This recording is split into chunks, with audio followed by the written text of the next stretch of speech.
Hello Internet, my name is Brink and welcome to my quick start guides. Today we're taking a look at the Vengeance Demon Hunter.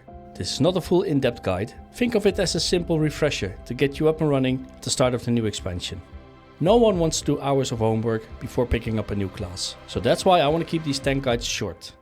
If you do enjoy this guide and would like to see a full rotation guide for the Eldrazi Reaver, make sure to press like on the video. If this video reaches 500 likes, I will create a separate Eldrazi Reaver rotation guide. For this video, we'll be focusing strictly on the rotation and the complementing talents of the new Annihilator talent tree and matching build. Talent build links can be found in the description below. Let's dive straight in.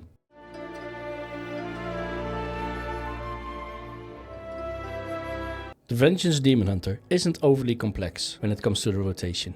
Once you understand the basics, you can start layering in additional complexity as you get more comfortable with the spec. Let's talk about how to master the Vengeance Demon Hunter. We'll go over how the talent works, how they can alter your gameplay and opener, and then we'll transition smoothly into the core rotation. A short disclaimer, during beta testing, both hero talent builds were very close in performance. Annihilator ending up being the more popular choice in beta, which is totally understandable considering it's a brand new rework of the new hero talent tree. And from a gameplay perspective, I have to admit, it's a blast. It adds that additional complexity that I was talking about to that easy rotation of the Demon Hunter that it exactly needs. So I would definitely recommend trying it out. Again, from my own experience and beta testing, both talent builds are absolutely viable for high level tanking. And they're both enjoyable to play and to experiment with. My advice is simple, pick the playstyle you like and that you enjoy the most and leap in. In this video, I'll be focusing on the new Annihilator hero talent tree. Blizzard did an amazing job and I can tell you now, it's a lot of fun. Let's jump in and break down how it works.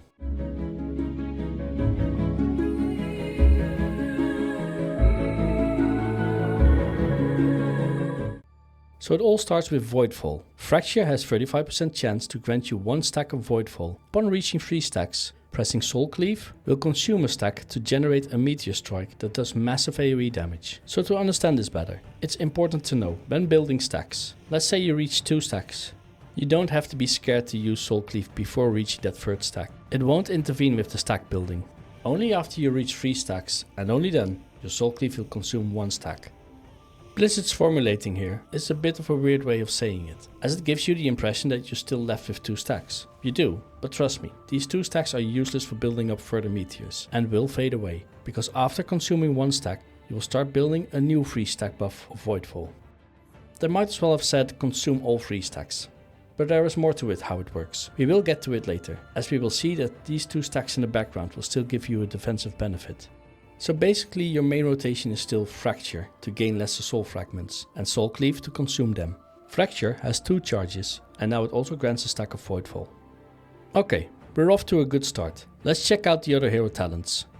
Phase Shift. Each stack of Voidfall grants you 2% reduced damage taken, with 1 stack just consumed, leaving you with 8 seconds of time on the last 2 stacks, so it will grant you 4% damage reduction. Celestial Echoes. Fracture generates fury and does more damage. Otherworldly Focus.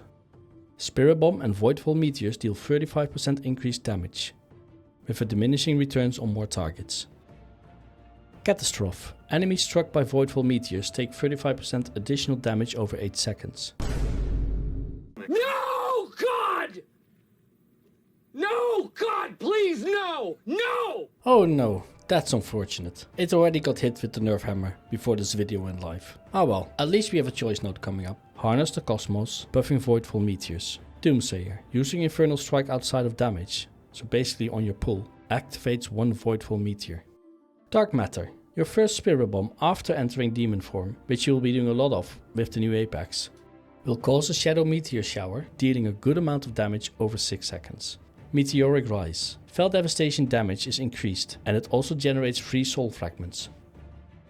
Mass Acceleration. Gain 3 stacks of Voidfall and reset the cooldown of Spirit Bomb upon activating Meta.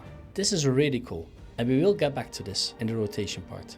Meteoric Fall says when at 3 stacks, all will be consumed to generate a meteor strike after pressing Spirit Bomb or Soul Cleave. So as I understand it from testing and like I mentioned earlier, all 3 will be consumed after summoning a meteor strike, but there will still be 2 left on your buff list counting down, still providing you with the 4% damage reduction and 4% increased haste from the next talent, called Swift Assure. providing 2% haste per stack of Voidfall. Next, a choice node, Path of Oblivion. Each stack of Voidfall increases movement speed. Or State of Matter. Torment has 1 additional charge, meaning you have 2 stacks of your taunt. And then you have Final Hour. And this confirms how it all works. These stacks of these passives, after being consumed by Soul Cleave or Spirit Bomb, they still persist for 8 seconds. And then the last talent, the big whammy, the mother of all talents, the World Killer.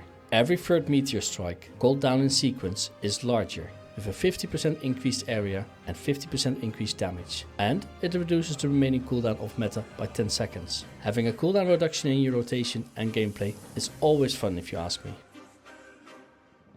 The Apex talents are next. Untethered Rage allows you to press Metamorphosis without consuming the cooldown, giving you significant more uptime on meta. And it definitely procs, thanks to the bad luck protection of the final node. It's not just RNG, it's actually really reliable. The first talent point provides you with the gameplay of Untethered Rage. Soul Cleave and Spirit Bomb have a chance per soul fragment consumed to grant Untethered Rage, allowing meta to be cast without incurring its cooldown, lasting 10 seconds. The second talent buffs the damage of Soul Cleave and Spirit Bomb by 5% per rank. You can spend 2 points in here to get 10% increased. And then your last. This is your bad luck protection, providing you with a stack of Seething Anger, granting you 1% agility and increasing your chance to gain Untethered Rage. Lasts 12 seconds and cannot be refreshed after gaining Untethered Rage. It's a bit of a shame it doesn't tell you how big the chance increase is, but like I said, you can definitely feel it as it procs at a really decent rate, as long as you keep consuming soul fragments.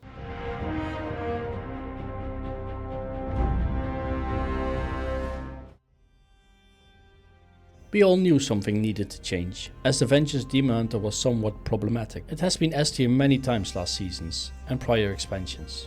I can just imagine seeing Blizzard devs scratching their head. How do you fix this strong kit without killing it? How do we tune this spec that stacks packs of mobs and locks them down for a long time with crowd control and silences? Well, tuning didn't help, so they had to bring out the big guns. So the first thing you'll notice is, where are all my sigils? Not just my sigils, but also my double sigils. As you see on my bar, I currently have 3 sigils.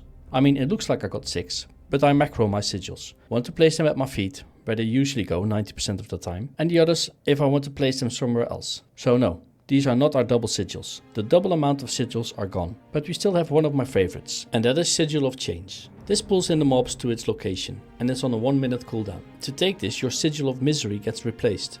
So that's one gone, but also Sigil of Silence has been removed from the class tree, and Sigil of Spite has been moved to the Vengeance spec tree.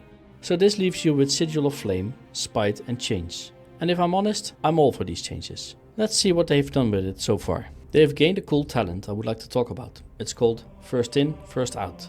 You see it here on the right side of the class talent tree, which could be considered as the Vengeance side of this talent tree. So what it does is, it grants you a shield after you use your leap, Infernal Strike. This is actually super cool, because you wouldn't be the first tank to leap in courageously to die in the first seconds of the pull, just because your defensives weren't up yet. This synergizes really well with Fellfire Fist. This will place a Sigil of Flame at your targeted location. So basically, you leap in, gain a shield, and instantaneously do damage to get initial threat on your pack. I really like these changes for the obvious reasons. The only thing you have to do after you land is pop your defensive demon spikes to make sure you keep staying tanky. And here's where your next talent comes in. With this next talent, Retaliation, it will seal the deal with pulling threat on the mobs. To me, this is what Vengeance has always been. You always did multiple things at once, mostly offensive and defensive. But this is pretty cool too, and I reckon really necessary. So you leap in, gain a shield, pop an offensive sigil, just by pressing one button. Then you pop your defensives, and gain even more threat on the mobs around you. And you might think this isn't a big deal. Well, with the new direction Blizzard is taking World of Warcraft, and in particular tanking, you will notice that getting threat has become a bigger responsibility, and more of a challenge with the new UI. It's harder to see if you got threat on all the mobs, and it might actually be harder than you think. So with that in mind, I reckon these changes are a welcome change, and will make it a lot easier for a new tank to pick up this class. Now Spirit Bomb has also been reworked. It is now a cooldown ability, on a 21-second cooldown, and it has some good synergies with the brand new hero talents, Annihilator. So with Spirit Bomb also comes the new talent Frailty. That makes it so that these abilities that cause frailty will heal you for the currently 60% of all the damage you do. And the only thing you have to do to activate this is to strike an enemy with Sigil of Flames, Soul Cleave or Spirit Bomb. And yes, This works with the same sigil of flames that pops off automatically after you leap in. You know, the one you don't even need to press.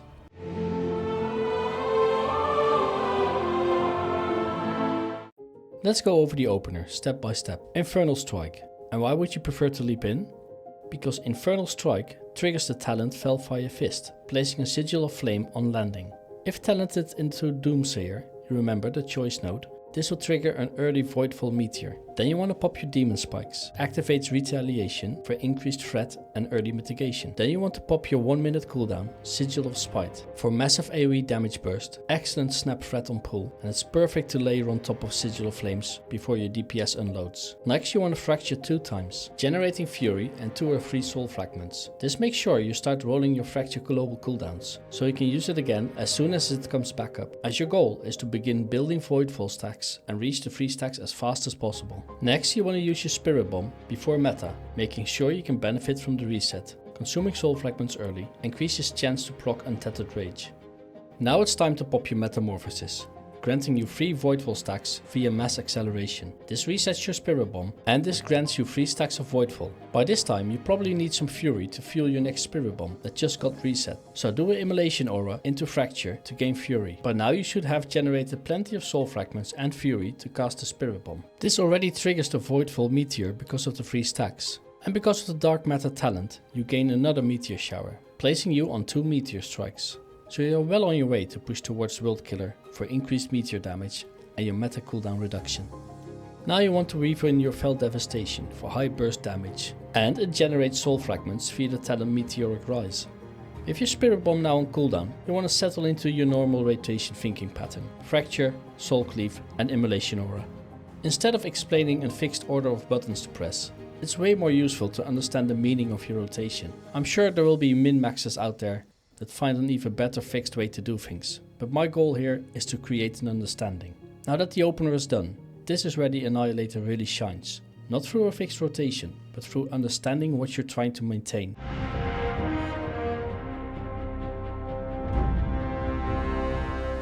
To me, this is really fun gameplay. First and foremost, keep Sigil of Spite on cooldown. It's a 1 minute ability that provides a massive burst of AoE damage and threat, and there's no reason to hold it. If it's available, press it. Next, keep Metamorphosis on cooldown. Between Untethered Rage, World Killer and Mass Acceleration, Metamorphosis is no longer a defensive button, it's a core part of your damage engine. The more often you're in meta, the more meteors you generate and the faster meta comes back up. Your core builder remains Fracture. You want to use this consistently to generate Fury, soul fragments and to build Voidfall stacks. Just as important, you want to avoid sitting on 2 charges. Always keep 1 charge rolling to maximize your chance at generating stacks. Your primary spender is Soul Cleave. Use it to consume soul fragments and trigger Voidfall meteors when stacks are available. If Spirit Bomb is on cooldown. For AoE situations, Spirit Bomb is your preferred spender. Soul Cleave is what keeps your rotation flowing and your meteor generation steady. When Spirit Bomb is available, you want to use it as often as possible. It deals significant damage, synergizes heavily with your hero talents, and contributes directly into your meteor cycle. The key optimization here is timing. Try to use Spirit Bomb before entering Metamorphosis whenever possible, so that meta immediately resets its cooldown and allows you to cast it again. This creates a natural rhythm. Build with Fracture, spend with Soul Cleave and Spirit Bomb, use Spirit Bomb before meta, enter meta and cast Spirit Bomb again. Let meteors and cooldown reduction carry the rest. If you focus on those principles rather than a strict rotation, Annihilator flows smoothly, hits hard and maintains an extremely high Metamorphosis uptime.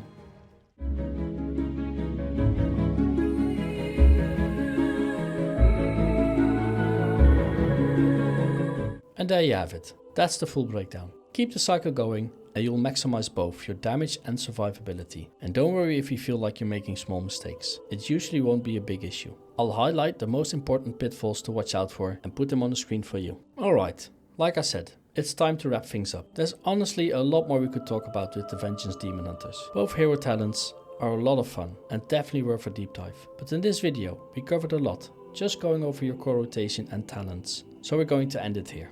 I really hope this video was helpful for you. If it was, I'd love to hear about it in the comments below. If you enjoyed this guide and want me to make a full deep dive into Vengeance Demon Hunter, help me hit 1000 likes on this video. Once we reach it, I'll make a detailed in-depth guide just for you. With all that being said, I'll see you guys in the next one. Thanks for watching this video, And until next time, Brinks out.